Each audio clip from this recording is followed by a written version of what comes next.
ఇక్కడ ఏం చెప్తారు? He must have failed.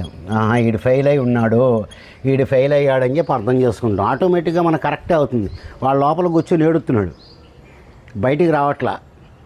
కాబట్టి హీ మస్ట్ హ్యావ్ ఫెయిల్డ్. లేకపోతే అన్నీ కూడా బొటాబొట్టుగా వచ్చి ఉంటాయి, మార్కులన్నీ 35 వచ్చి ఉంటాయి.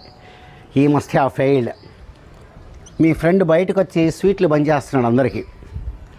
మీరు ఏమనుకుంటారు? వీడికి మంచి స్కోర్ వచ్చి ఉంటుంది, లేకపోతే పాస్ అయి ఉంటాడు అని చెప్పి అనుకుంటారు. He must have passed the exam. He must have passed the exam. Right. Me friend competitive exam రాశాడు బ్యాంకులో రాశాడు. రిజల్ట్స్ వచ్చిన రోజు వాడి మొహం వెలిగిపోతుంది. ఓ ఆనందంగా